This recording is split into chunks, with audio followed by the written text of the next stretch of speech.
TCT Academy. This year is our 10th anniversary, and we are so excited to have attendees from all over the world joining our conference this year. My name is Andy, and this is my co-host Sarah, and we'll be hosting this session for you. Before we get started, I want to go over a few items. If you have any questions during the presentation, please post them in the comment section. Our co-host Sarah will be monitoring the comments as well as our other co-host Tara. And we will just we'll keep track of those questions and comments for you, and we will pose them to our presenter at the end of the session. Please do not log out of the session before receiving the password for the certificate. You cannot access the certificate without the password, and so I'll give that to you at the very end. And now I'm super excited to go ahead and just turn it over to our presenter for this afternoon, Shari North. How are you doing, Shari? I'm doing great, Andy. Thank you so much for hosting. And Sarah and Tara, thank you so much for monitoring what's going on your end as well. Absolutely. Well, Sarah and I, we're going to go backstage and we're just going to let you take it away. All right? Great. Thank you so much. All right. I'm Shari North, and I currently teach at West Ashley High School in Charleston, South Carolina. I'm a 20-year veteran teacher, and I teach because I love kids and I want to empower kids in order to become the best versions of themselves that they can be. I am fortunate that I have had a varied teaching experience in that I have taught both English and social studies, and I've also, under my English umbrella, taught theater. So because of having a wide, varied experience, I also think that I use things differently in my toolkit than a lot of other teachers, but it's not something that anybody can't learn to do. And, right now in our current situation, teaching in pandemic mode and having to find ways to engage students, it's really important to open up your toolkit and to use a variety of resources and to bring maybe even things that you wouldn't think belong in the classroom into the classroom. I've provided my email for you, as well as my Twitter handle. I'm active on both of those. Feel free to shoot me an email. I'm happy to collaborate with you. I want you to also know that in terms of other things that I've done, I'm a Google Level 2 certified educator. I've been a College Board reader since 2017 for AP Human Geography.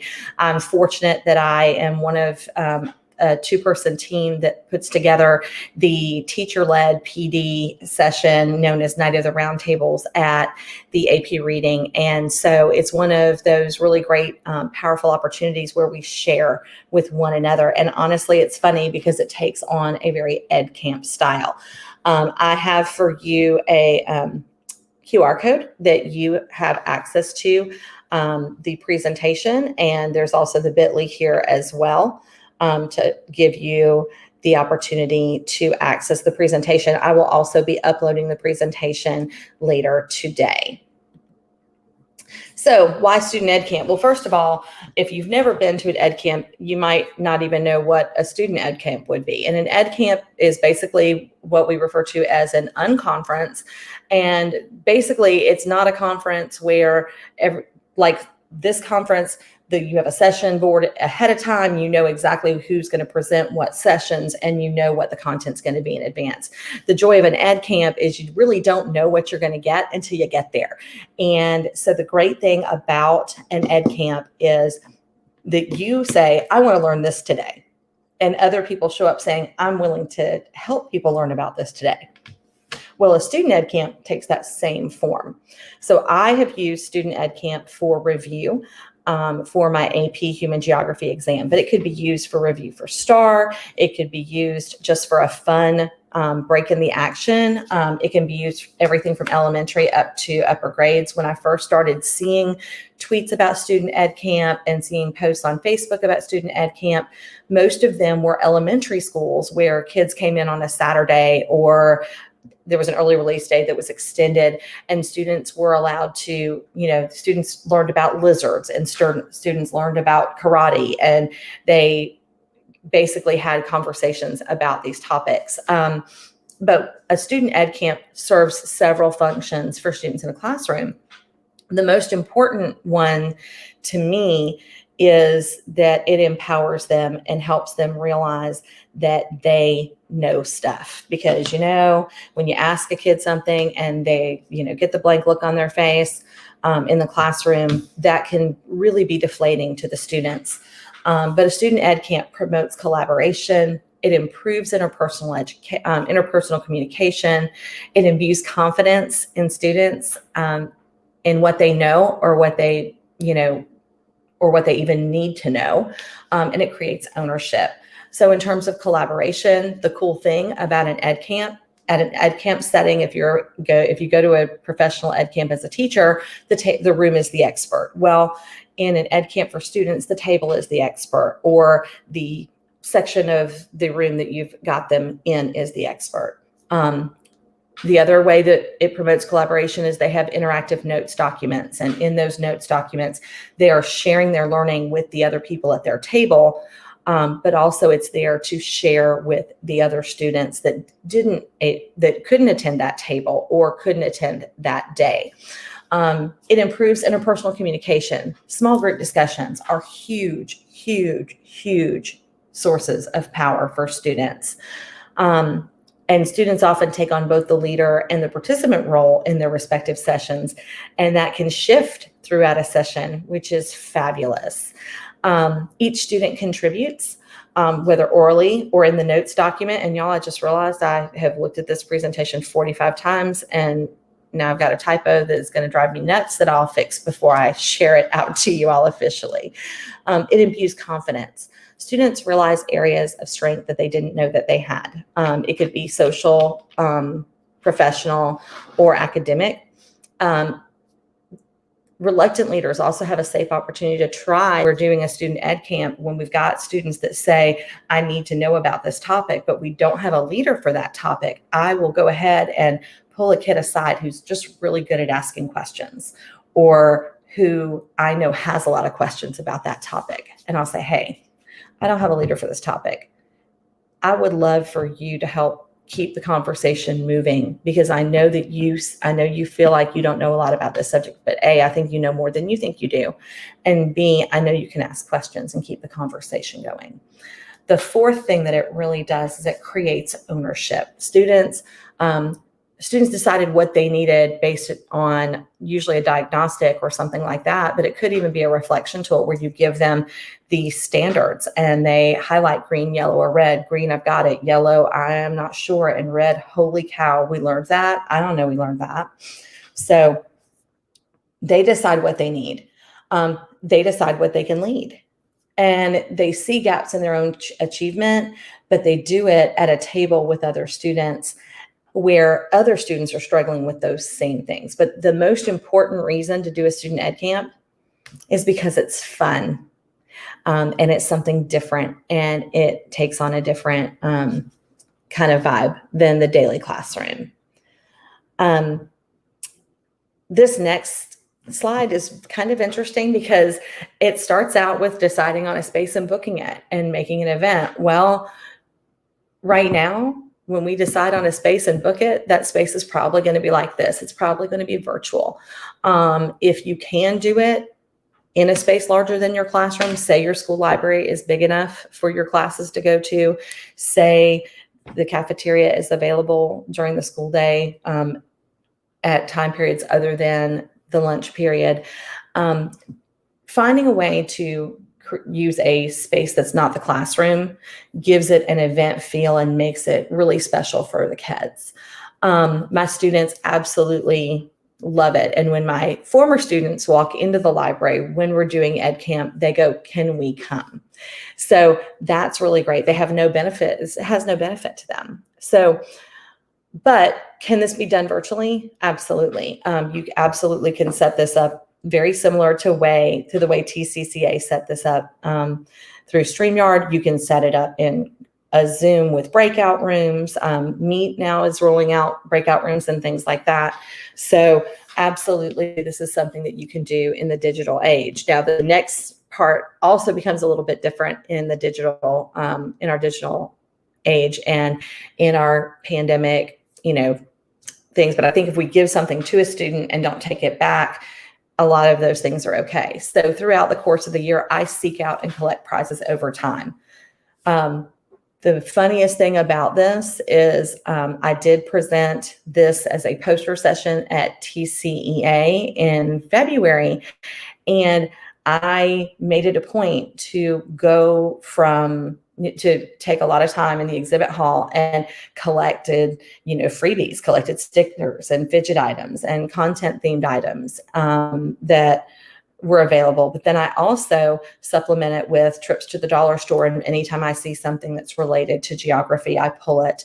Now, as I teach English this year I teach English and geography. So I can use this also as a novel review at the end of a novel unit. But so I might pull things that relate to the story. I also look for things that the kids like. Like I know a lot of our kids are involved in, gaming and esports and things like that. So I've found some things that relate to that I've been able to get for a steal because those things often go on clearance. The other thing that you're going to do in early phases of planning and setup are make sure that your students have a baseline or diagnostic tool to help them self-reflect on areas of need. I mentioned that they go through our course objectives. Another thing that I have them do is a mock AP Human Geography exam. If I'm teaching a STAR course, having them do a mock STAR and being able to target those areas of weakness. And then I start teasing it out to the students. Even as far off as 3 or 4 months before we do our EdCamp, I go, we're going to do something really crazy for review. Or they happen to see the prizes in the closet. And I go, oh, those are for EdCamp. I can't give you guys those pens because those are too cool. Those are for EdCamp. I can't give you those stickers because those are for EdCamp. And then I also tell them that they're going to be in charge. Okay. So if we want to, I would love to hear any questions that you have so far on, why use a Student EdCamp, and then maybe how we're going to do this in our current setting. And if we've got any questions about those, I'd love to go ahead and entertain those now before we get into the nuts and bolts of putting together an EdCamp.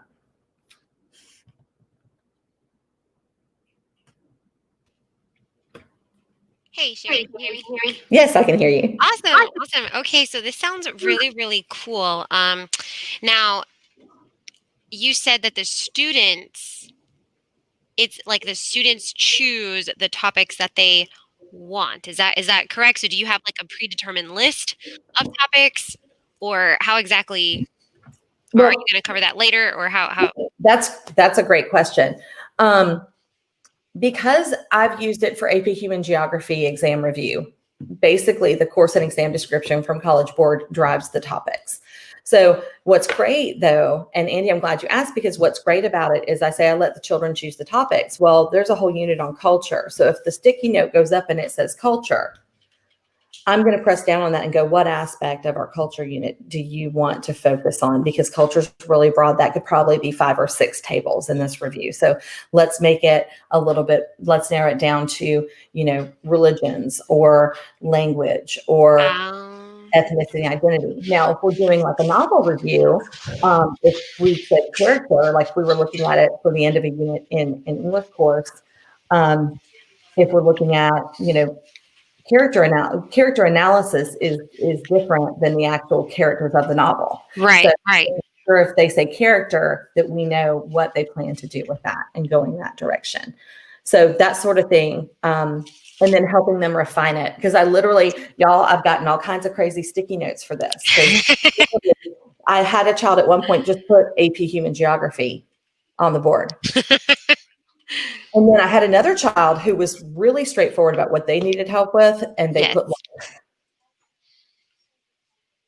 And so in that session, I went ahead and did a get your life right. I did a table that was not anything to do with the course, but it was social emotional. It was here's the table. Go knock yourselves out. Talk about life. I love that. Yes. And that's the cool thing about putting them in the driver's seat and letting them, sure. Yeah. If you guys need a minute while we're doing all this review to just do life,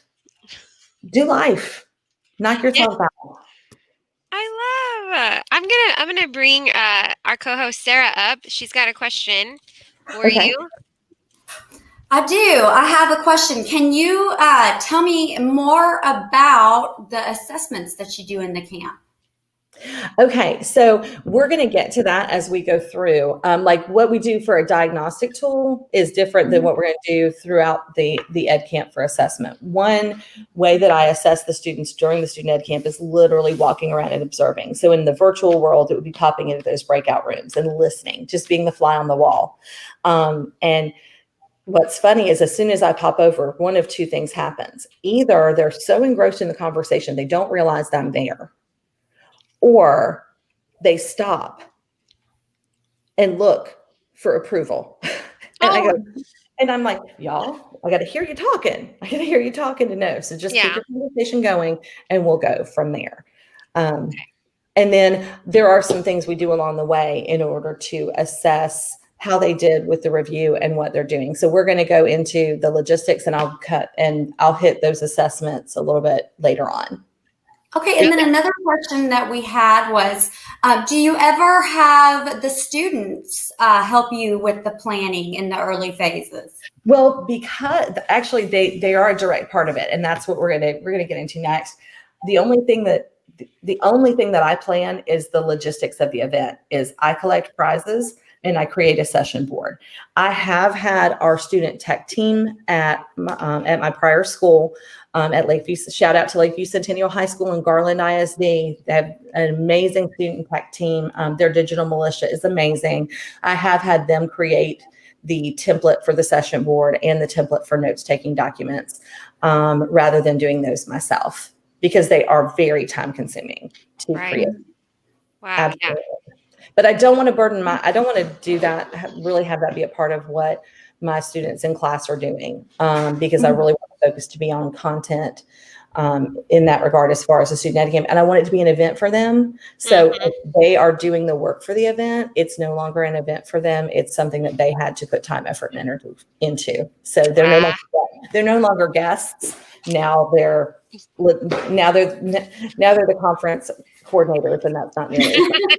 That's so awesome. So the next thing that I want to get into is like setting it up. Okay. So you create a session board, HyperDoc, and Google Docs using tables. And I'm not going to go into a lot of detail there because it's really easy to find that. But if anybody wants some help with creating a HyperDoc session board, I'm more than happy. You can reach out to me through Twitter or through email. I'm more than happy to help you with this. But this is basically how the students are going to access the collaborative notes document for each session. I set it up by day, by session numbers, and the table numbers. And you could do this the same way. You would treat it the same way virtually. You just would assign your tables. Your tables would be your breakout rooms. And this allows the students to access the collaborative note documents. The Google Docs are attached here, and they literally click on the link to get to their notes document. And this becomes an interactive review portfolio that includes every session, even the ones that students didn't have a chance to sit in on. They have access to every single document, and I actually share it out to the point where they have access to every single one from every single class because we embed this in the class period. Collaborative notes docs. Again, you're just creating a document and you're making sure that now with the session board, they're sharing settings. It needs to be anyone with the link can view, and then they will touch the tablet. They will click on the links and they can access the document from there. With the notes documents themselves, the sharing settings on this whole folder needs to be anyone with the link can edit. So anyone with the link can edit, or anyone within your organization. Some organizations, like the one I'm currently teaching in, the students have a different end of their email account than the teachers do. That creates an issue sometimes. So I always do anyone with the link can edit, just to make sure that that's not an issue. And you create a notes document template in whatever folder you created. And then you're going to make as many of the copies of that document as you need, and you're going to rename as you go. I set up a standard naming protocol, which is class, session, and table. So then when I go to attach them in the main Google Doc that is the session board, it's quick because they then match these guys. Sorry, I'm trying to go back the wrong way. Then they match these guys. Day one, so for the class, it's class A3, and then it's session 1 and table 1. So doing those things creates those opportunities. And then hyperlinking the notes documents. This does take a long time. So if you've got a great student tech team, you absolutely could push this over to them if that's within their roles and responsibilities for their job. If it's not, then this is something that I do on Monday nights when I'm watching the 2-hour of The Voice or something like that over the course of several weeks to make sure that it's ready. Does anybody have any questions about those that are not specifically how to, but might have to do with some of the questions about how that actually works? The how-tos are definitely something that we can get to at the end. And then also they're very Googleable.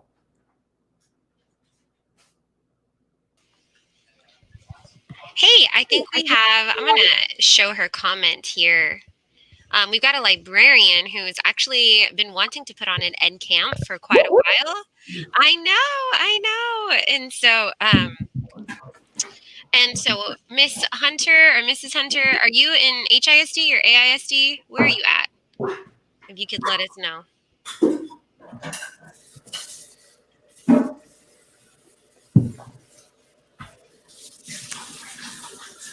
Okay. I don't know if she said anything. All right. Ms. Hunter, I want to go ahead and say to you, kudos to you. I love the concept of doing a student ed camp, and I think that a student ed camp is impactful and powerful. Collaborating teachers on your campus, I'm going to say this to you. Go to your star content teachers, and or go to your AP teachers and offer it out to them as a way that they can do review, or offer it as an extra after school activity. Ask the kids, what do you want to learn about? What are some of the things that you would love to get other students on board doing? How can we help facilitate that? And then you just have to have adults just present and available to, honestly, to just make sure that students are safe, and everything else the kids will do. So I think that's a great idea. And from your position as a teacher librarian, the possibilities are endless for EdCamp. So I'm not sure. I'm super excited, and I am more than happy to collaborate with you in any way that you might need in order to get that rolling at your school.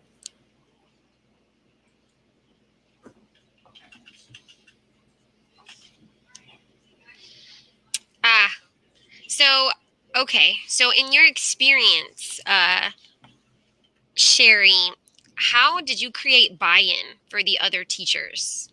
So what was interesting is this is something that a lot of teachers are afraid to try. And the easy way to create buy-in is just do it and show them that it works. And the kids were talking about it. The kids were going into their classes going, Miss, we just did this in Miss North's class, and so it really was teachers bought in because the kids bought in, but then also they saw it working. And while it's a lot of work on the front end, the days of EdCamp, there's not a lot. I mean, I literally, the first 10 minutes of class, I'm busting tail, and the rest of, pardon the expression, and then the rest of class, they're doing everything. And I'm just there to answer questions or to check in with them. And the level of work for me then is I work for 10 minutes at the start of every class period, and that's it. Boom. Right. So, then the other thing that also helped create buy-in is we saw a huge improvement in our scores. The data doesn't lie. Really? Yes. The data matched what the kids were saying when they were done. And so as far as like where you would do an EdCamp, so you're saying that you would do this like on a regular school day in a regular class period, or? Yes. Now I have gotten permission, but I had just gotten permission to do this as a pull-out type thing Yeah. before COVID. So couldn't do it because we didn't do it in 2020. We weren't able to do it in advance of that exam. But I was going to do it as a pull-out and not be constrained to our regular class period time. But what I've done when I've done it is literally the class period. The kids come in, the warm-up is select your sessions, and then they start going to sessions, and they start working. And I did it over the course of several days. It's worth it. It was worth it to me to spend. We were an alternating A-B day, so 90 minutes, and I did it for 6 days. So each class had 3 Okay. days. So if I'm in a school where I have a traditional schedule, then it would be worth it to do it for the whole week and maybe even 1 or 2 days of the following week. I see. So then I guess my question would be, because essentially EdCamp is students teaching students. Yes. Yeah, that's insane. So like insane as in like that's amazing. Right. So then I guess my question would be, when would you do an EdCamp? Would you do it at like the beginning of a unit, as a review at the end of a unit? It Where does this definitely, fit? yeah, it definitely works best for review, either Okay. at the end of a unit or, like I said, for advanced placement or for STAR or other high stakes testing right before the testing occurs. And so I don't think maybe you said it. I'm sorry. And what grades do you teach? I teach mostly ninth grade. Okay. Okay. But I know that I've seen online, and I've seen both in Twitter and Facebook, I've seen some student ed camps that are elementary school. Now those are, and then middle school ones as well. Right. So, this next slide, I want to go ahead and make sure, because I know we're running close on time. I do want to make sure I kind of give you guys what the first day of ed camp looks like. And then your other days look more like just 3 and 4, or just 2, 3, and 4, depending on how you set up your topics. So the first day, and again, this can be done right now. I've got the list how we did it with Post-its, because that's how you usually do it at an ed camp. But you absolutely can also do this through a Google form. I had Post-its at every table, and 2 colors work best: a color for topic requests and a color for people who are willing to lead a table, right? And then they take them up, and I've got a whiteboard split in half, or I've got 2 separate small whiteboards, and they stick them up on the board. And then while they're doing that, I'm categorizing them. Clearly, in the days of COVID, this is not something we want our kids to be doing, but I'm hoping we'll get to a point where we can safely do those sorts of things again. You can absolutely still do this with a Google form, and ask them what topics they want or need, and then what things they're willing to facilitate. And those answers would come in while they're working on their warm up. And the other thing is you want to give them the first day, you want to give them a good warm up that gives you enough time to set up that first session board for the day. So if you're going to give them 2 sessions that day, then you need to build out 6 sessions for rotation 1 and 6 sessions for rotation 2. So you want to give yourself a good solid chunk of time. So what I did with mine was I gave them a timed writing activity that was relevant to what we did. You could do this with a variety of different things. You could even have them, do practice in Quizlet with vocabulary by using the Quizlet games or something else like that while you're doing this. And then what you do is you basically match up those topics for those topic requests with leaders. And like I said, in imbuing confidence and things like that, is sometimes you don't have a leader. So you've got to pull somebody in, and you got to go, hey, Andy, listen, I know that you said you need a session on population. I know you didn't say you could lead this session, but I think you could ask great questions. Can you have conversation can you keep the conversation going at the table? And so you create that. Yeah. I like this. I'm liking the way this is sounding. Okay. And then you release students to the tables. Now, one of the things I do, and again, when we're doing breakout rooms, you have to find a way to allow them choice in breakout rooms. So that's a logistical thing I haven't quite figured out yet, except maybe having them in, depending on what platform you use, in Zoom, they can rename themselves. So I would have them rename themselves, throw the session board up and rename themselves the number of the table and then their name. And so then I can quickly throw them into those breakout rooms that way. Yes. Now, maxing them out, going, okay, but we're going to have a cap at every table. It was easy when you're doing it in the library and there's 6 seats at a table. Right. But you go, okay, once we reach capacity at that table, you have to choose another one. So have another one in mind. Oh, I love. It's like a mini conference for kids. Yes, I mean, it's exactly what it is. That's amazing. Yeah. And oh my gosh. And so while they're at the tables, it can be shortened to 15, 20 minutes if you've got a 45-minute class period. Sometimes I shortened it to 15 minutes or 10 minutes because I noticed the conversation was petering out at the tables and we needed to move into something else. Wow. Really, really cool. And, Sarah had a question for you. Mhm. I'm going to bring her on. Hey, Sarah. So, as teachers, we're always trying to gather data. And so what about having one of these camps pre-unit to try and gather background knowledge, and then also have another one post-unit so the students can maybe teach each other what they already know before you begin teaching the unit, and then after the unit? That's an absolutely brilliant idea. And what that does is that forces the students to go, I don't know anything about this, but I need to figure some things out about this. What can we as a table sit here and figure out together? You also could pre-test at the beginning of a unit and then go, okay, so now we have this pre-test data. So you're going to use it to set up the session board and let kids pick and rotate through tables. I like the idea. The other thing about an ed camp, as opposed to a table rotation and the kids stay with the same people the whole time, is that opportunity for choice and the kids going where they want to go or where they need to go in terms of based on both their preferences and their abilities.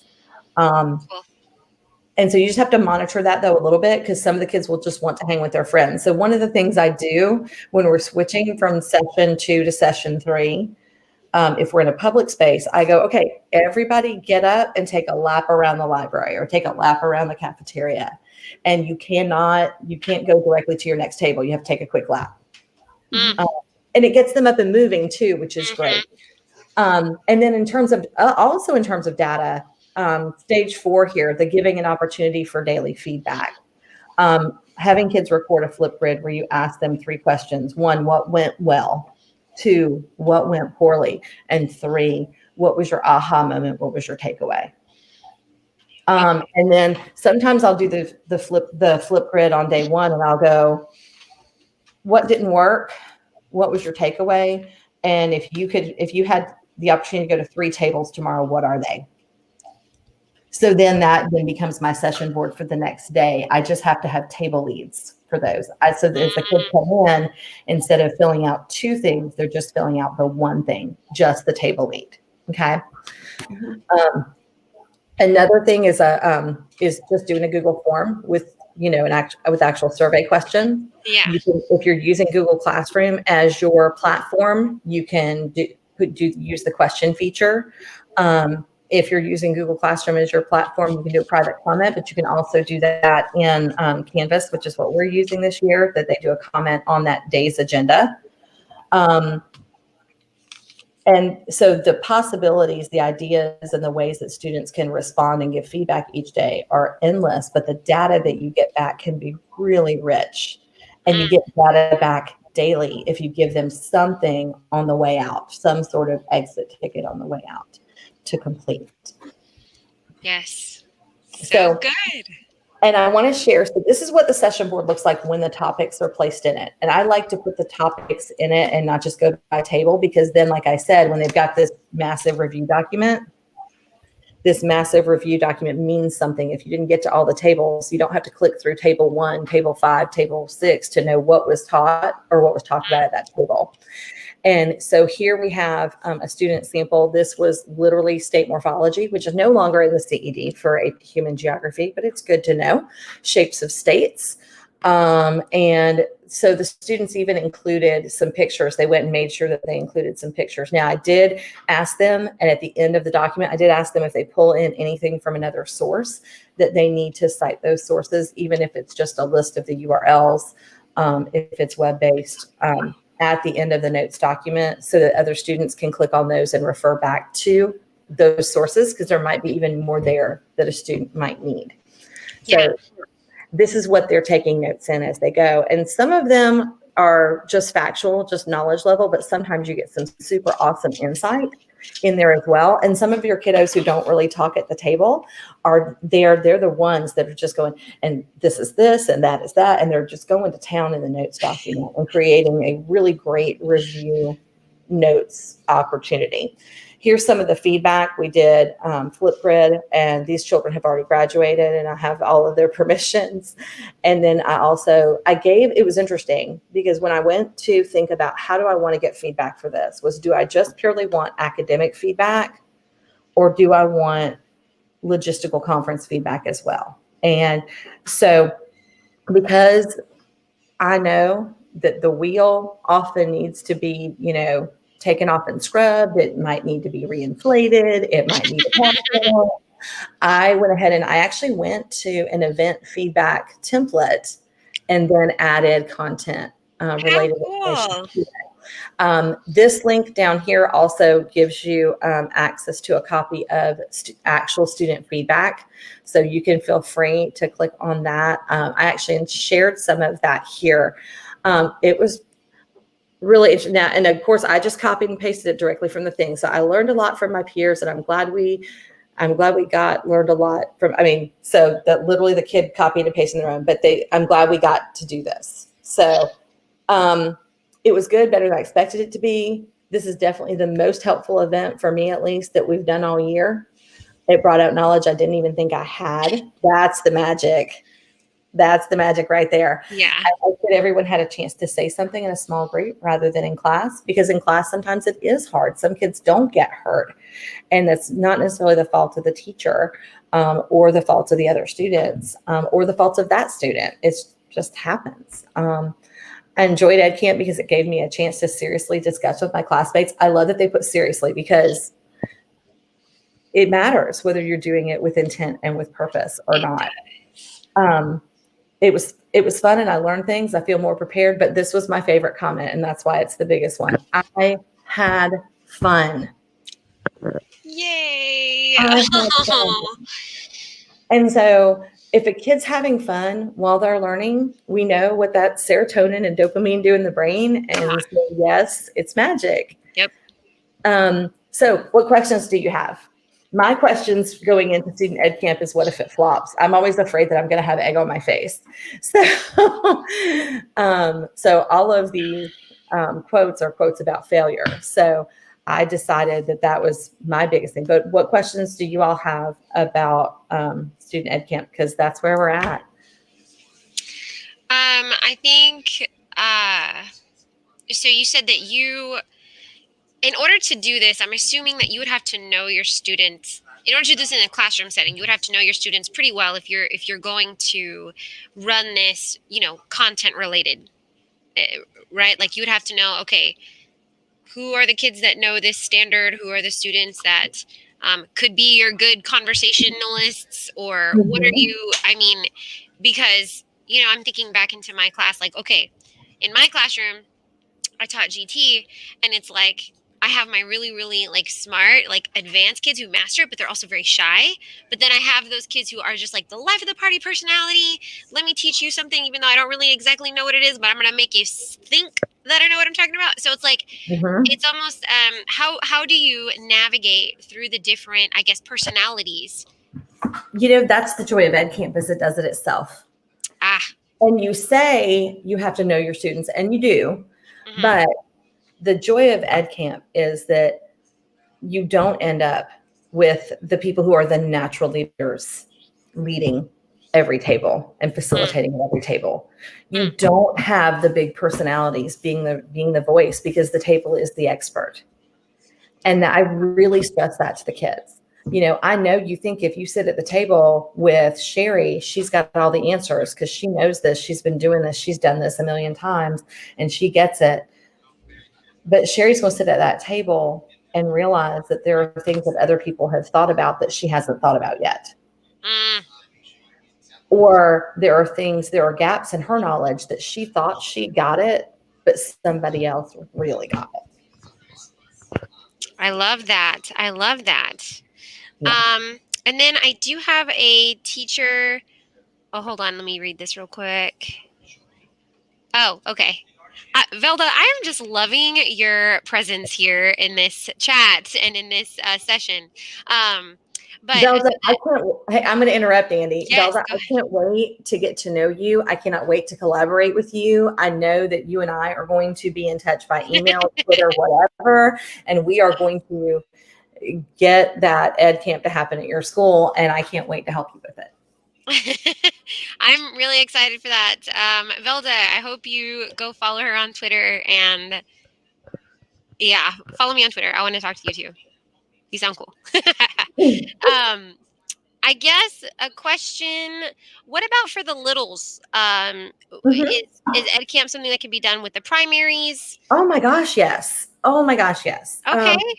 I mean, you can do it. Okay, so let's just say you want to allow the students to do some research, right? Okay. Yes. And you're going to open it up. Like, I know when my kids were younger and they were in elementary school, and I'm by no means an elementary teacher, but I had my mom of 4 kids that went through elementary school. And at one point they had to do a research project. It was something of their choice, right? Anything of their choice.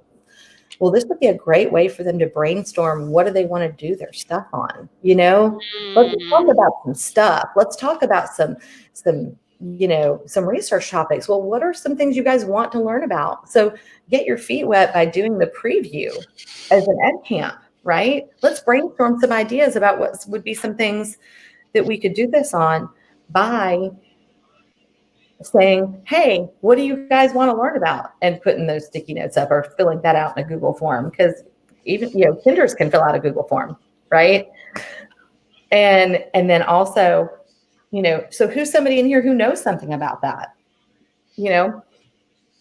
That's definitely one way you can do it. I've also seen it be something that you can do with time when you've got time that you want to give students some free exploration time and some time to just experience things.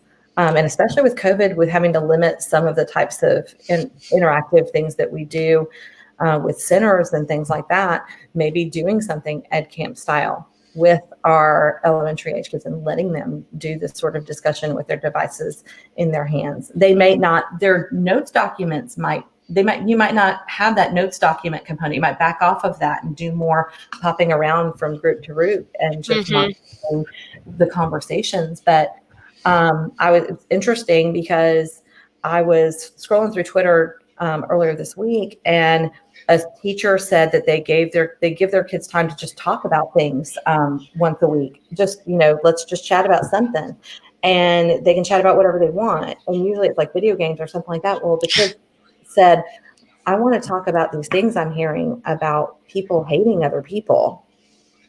And it led to this really beautiful conversation. Wow. that broke into some smaller discussions. How powerful is that? I was going to say, that's so empowering. I mean, these were 9-year-olds, and they were just given the freedom to have that conversation. So I can see us doing this even for social emotional learning and at all grade levels, little all the way up to 12. Yeah. Wow. Yeah, absolutely. I think that's great. I think we have time for about one more question. We did have a question here. What are some of the pitfalls that could happen that we should prepare for when doing an ed camp? The biggest pitfall that might happen is, technology issues. If, let's say, Google is slow and laggy and that sort of thing. So just making sure that kids are prepared to pull out paper and pencil and then share that back another way. I had kids that were taking notes on a notebook, and then they literally just took pictures of that and added that into their Google Docs. That's really the only big issue that I've run into in the years that I've done this since 2017. You're always going to have behavior issues here and there, but you manage those the same way you do when you manage them in your classroom on any other day. And you don't want to, the other thing is though, you don't want to completely remove someone from the opportunity to be a part of something like this, especially a student who typically hasn't had a whole lot of buy-in and especially those that are lower achieving academically or struggle to stay engaged. Right. Absolutely. So you want to find a way to do that allows them to still be a part of the conversations at the table. Just know that there's something coming later that's going to be in response to the choices that they made. Right. Right. Those are really the only two things that I've run across so far that are major issues. I mean, besides like finding table leads, but like I said, I already told you guys the strategy for that. You go, hey, Tara, I noticed when we were doing the migration unit, you just had so many great questions. Right. Yeah. Because there's always that kid that has the questions. Right. Wow. Well, Shari, this has been an awesome presentation, an awesome discussion. Just kind of thank you so much for just like sharing what you've done, but also just kind of like broadening my kind of expectations for the kids. I mean, I'm excited. I hope that teachers just kind of have the guts to try it, because I'm not going to lie, this sounds very, very scary. You want me to do what? Who's going to teach? I will tell you, I was scared. And every year before I do it, I go to my admin and go, all right, y'all, scariest day of the year, biggest high dive off the highest platform one could possibly do. So wish me luck. And year one, they were like, okay, well, let us know how it goes and we'll pop up every period. And then after that, they were like, you got this, just go. Your kids are going to have a great time. And that's why it works so well, because the kids have a great time. Yes. And there's prizes at the end. And we didn't even talk about prizes and how you pick for prizes or things like that, because you know what? That's not even the most important part of it. And that's easy. That's tickets. Go. How cool. I'm going to go ahead and bring my co-host up. We have about, what time is it? We have about 3 minutes or so. I would say maybe less, even 2 minutes. Sarah, do you have any other questions? You see any other questions in the chat? I do not. Okay. I did get Velda to post her Twitter account, so that way we could all keep in touch with Velda. Okay. Well, and I 100% mean it when I say email me or reach out to me on Twitter. I love sharing this idea because it is the most impactful thing that I have done in my classroom as an educator, besides just loving my kids. I'm sorry. I'm trying to follow everybody right now. I don't want to lose y'all. Well, thank you so much. Thank you to everyone who's watched and attended. Thank you, Shari, for taking time to just attend our conference and share all this cool stuff with us. We appreciate you. Guys, don't forget to visit the vendor-led sessions. Without our vendors, this conference would literally not happen. They make it possible for us to come to this conference, for this conference to be completely free for us. So please go and show the vendors some support. And yes, make sure you get this credit for this session. The super secret word is encourage. I thought it for a second, and that fits so well with your theme, I think. So I think so too. So good, and yes, thank you, Tara. This is why I need you on my team. Okay. But anyways, thank you so much, guys. Thank you for watching, and we'll let you go so you can go ahead and go to your next session. Bye.